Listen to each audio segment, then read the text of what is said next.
Hey everybody, welcome back to Vegas Tips and Tricks Weekly. It's the holiday season all around us. For those of my American friends, I hope you all had a happy Thanksgiving. I had, as often many people do, had a hectic day, but a good day. Had an opportunity to spend some time with some family members I don't usually see, so that was good. You can tell it's the holiday season here because we have our tree up. Well, we always have our tree up, but I think we've got some new decorations this year. So if we get a new look on the Christmas tree, make sure to include that in one of our videos over the next few weeks. Um, in any case, we're like 5 weeks from Christmas, and I thought what would be fun to do for the holidays is to do a takeoff on that old song, "My Favorite Things." Da da da da da. Whatever. Roses on kisses or whatever it is. But we would do it with a Vegas theme. So that's basically what the show's going to look like over the next few weeks.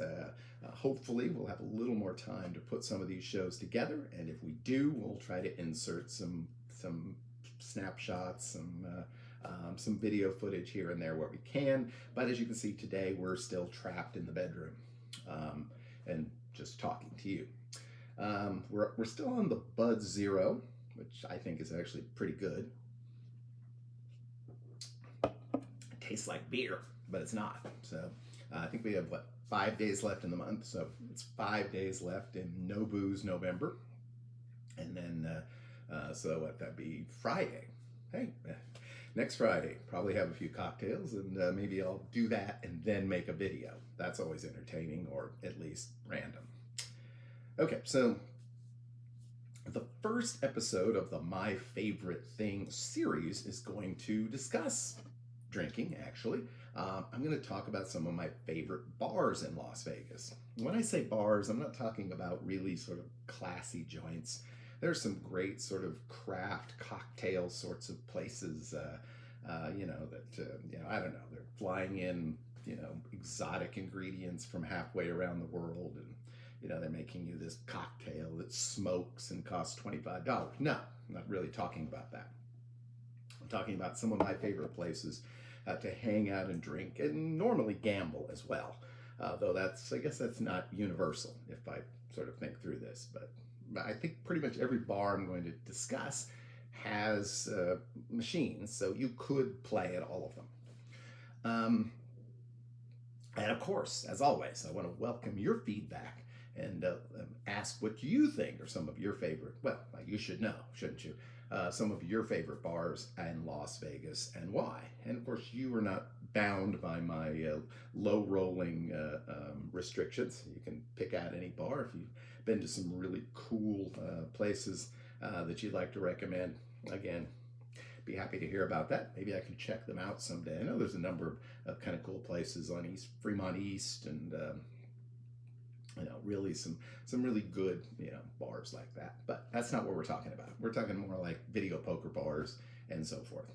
I don't know, probably a year or so ago, I did a short video. Well, not a short, but a short video where I talked about all of the different bars at Aria. And so we could just as well start our discussion here with a bar at Aria that I've enjoyed very much, and that is the Gem Bar. It's kind of right in the center of Aria. It's not really connected to the sports book. There's a bar for that. It's not sort of the main sort of lounge. There's a bar for that. It's not the sort of, lobby bar, because there is one of those. It's just kind of a cool little spot. I bet there's not more than 15 seats there. Of course, you can play most all of your favorite games, including Keno, which I've enjoyed playing there at times. It's just a really nice place. They usually have some really good bartenders there, one of whom I've gotten to kind of know. Frenchie is a favorite of the Kenos, and they'll make you a nice drink if you want one. But if you just want to hang out and have a few beers, or vodka and tonics or whatever your drink of choice is, they'll take care of you there as well. It's a pretty good location just for kind of watching people, and it's not it's usually not crazy busy, and so definitely one of my favorite places in Las Vegas to have a drink. Um, the second place I'm going to talk about is very different, and it's one that I'm sure you've all heard of, and that has appeared in dozens of vlogs, including my own, I guess, at least briefly here and there. And it's a bar that I put on the list just because I feel I kind of have to put it on the list. And I've probably spent as much time at this bar over the last few years as any place in Las Vegas, and that would be the infamous Stage Door. If you're not familiar with the Stage Door, it's located on East Fremont, about, oh, I don't know, a block or two to the east of the Strip. It's kind of right across from Bally's, in particular if you exit back by what used to be the sports book where the food court is. You can go out those doors, cross the street, and you're there. It's also very close to Batista's. Um, yeah, so there you go. That's kind of the neighborhood. It has a reputation, or has had a reputation over the years, of being a bit of a dive bar. I'd say it's still a bit of a dive bar. I feel like it's become a little gentrified in recent years. It most of the time you go in there, there's a lot of other tourists sort of checking the place out as well. It is most famous for having basically dollar Budweisers. I think sometimes that the selection varies. You may have Bud Light or something like that, and of course with any special like this, it's always subject to change. But yeah, a great place to just go if you want to sit with some friends and have a few drinks, and you're not necessarily looking to gamble a lot. It's usually not terribly noisy, so it is a place you can have a conversation. The clientele can be a little sketchy, not gonna lie. Particularly as the night turns into the wee hours of the morning, and as someone that's spent pretty much an entire night hanging out at the bar at Stage Door, I can definitely tell you at 4 or 5 in the morning, it's probably not a place you want to hang out. If you're by yourself with, yeah, some characters definitely hang out in the area. But usually there's a few cops hanging out in the parking lot too, so, for whatever that's worth. Yeah, I have mixed feelings about Stage Door. I've had some really good times there. I've had some times I don't really remember very well there, but it's always been a good place for us to hang out over the last several years. So I thought I had to put it on the list. Another bar that I haven't spent a lot of time at in recent years, but has to be included on this list, and I had to actually pause and look up what it's called. I stayed at the Orleans, as many of you know. I think it's 17 times over the years, usually for a couple of nights. And the Orleans has like 5 different casino bars, but the one that I always enjoyed playing at the most, even though the keys are getting a little sticky on some of those machines, they might need a refresh there. But I believe it's called the Masquerade Bar, and it's right next to the poker room and right next to the food court. I probably have spent many an afternoon and early evening finishing my day early because of the quick drink service there at the Masquerade Bar. Bartenders over there always seem to be really good. And it's a relatively sort of isolated, little bit of a quieter place, even at night. So and again, I don't know how many times I've sat at the Masquerade Bar at the Orleans, but always had a good time, and always, again, great drink service from the bartenders there. And to be fair, most major sort of casino bars, video poker bars, are going to have pretty good service, as long as it's not terribly busy, and as long as you're continuing to tip, which of course is kind of important. From a bar that I used to spend a lot of time at to a bar that I now spend a lot of time at, and another bar that's become pretty much infamous at least over the past couple of years, is the Play Bar at Luxor. And it's located back by the sports book, so I guess it's more or less the bar that is connected with the sports book. I guess maybe that's why it's called the Play Bar. I don't know.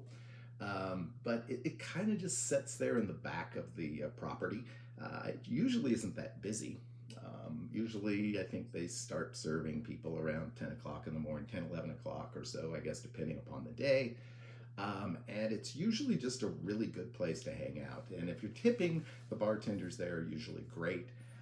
They'll, mix up some strange concoctions for you, and you will not go thirsty. I mean, I very rarely have gone thirsty spending time hanging out at the Play Bar at Luxor, and on occasion things have gotten kind of way out of hand there. So, pace yourself if you're at the Play Bar. I have to say, in general, the bars at Luxor are pretty good.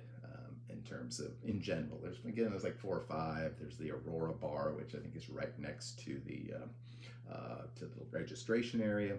They have some nice specials, and then Centra is kind of more of their lounge. And I've seen the violinist woman a few years ago, Lydia. Seen her perform there a couple of times a few years back, and that's usually the bar that bar will usually be open later than most. So there you go. But yeah, Luxor, pretty good place to hang out, pretty good bars. But my favorite is the Play Bar. Yeah, I mean, it's kind of interesting to try to think through some of the other bars. I feel like probably we should go downtown for a couple of those. And the one that stands out the most for me anymore these days is Bar Canada. It is a relatively new bar, probably has opened up in the last 3-4 years. When they remodeled the upstairs area at the D and expanded the casino. There had been a showroom upstairs, and they took that out and expanded the casino area there. And along the far wall is Bar Canada. And they recently actually extended Bar Canada, like so many of the Derek Stevens properties. This is a long bar. It is probably the easiest comped drink you'll find anywhere in Las Vegas.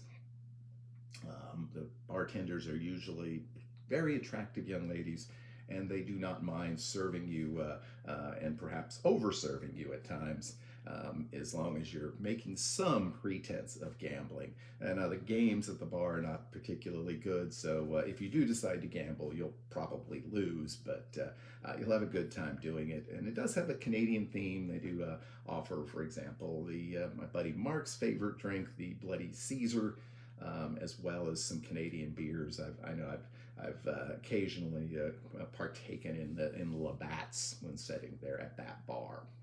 Another bar downtown that I really like and have for many years is the Prohibition Bar, also a Derek Stevens property. That's at the Golden Gate. Yeah, it's the only place in the Golden Gate that serves any food or alcohol. And it just serves alcohol as far as I know. I mean, maybe you can get some peanuts, I don't know. But again, usually they're very good with the drink service there. And it's a fun place to watch people anytime. It gets crowded when it's busy, or certainly in the evenings.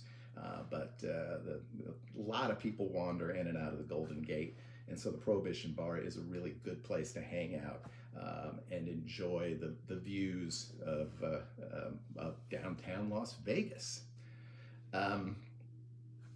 Certainly there are a lot of other bars that we could pick up on. I'm just going to mention one more downtown, and then we're going to wrap up today's show, and that is the Boar's Head Bar at Main Street Station. Main Street Station is also a brewery, or they have a brewery, and so they make their own beers. And in general, those beers are pretty good. You can order them when you're sitting on the casino floor, or you can get them right on tap there at the Boar's Head Bar, which is a really kind of a cool bar. It's great place to hang out and play video poker, particularly if you hit a royal flush, which I did a few years back, and took something like $2,200 from the casino. And they gave it to me. I didn't steal it, but so definitely have some good memories of the Boar's Head Bar. And if you get into Main Street Station, sometimes again can be a tough place to find a spot to sit, but if you can find a good place, you can find your favorite microbrew on tap, and you can enjoy several hours of gaming and libations along the way. Of course, I could go on and on. There's a lot of other really cool casino bars, and I'm curious if you have a particular favorite. So again, I will ask if you have any particular favorite casino bars, please let me know in the comments below. Some of them may be bars that also might be like, yeah, that's a pretty good bar. So let me know. And again, hope everybody had a happy Thanksgiving and is having a great weekend. Hopefully you're not working, unlike me, and have had the opportunity to spend some time with friends and family. All right, we'll be back next week with another episode of Vegas Tips and Tricks Weekly. Until then, hope you have a great, lucky, and healthy week. We'll see y'all again real soon.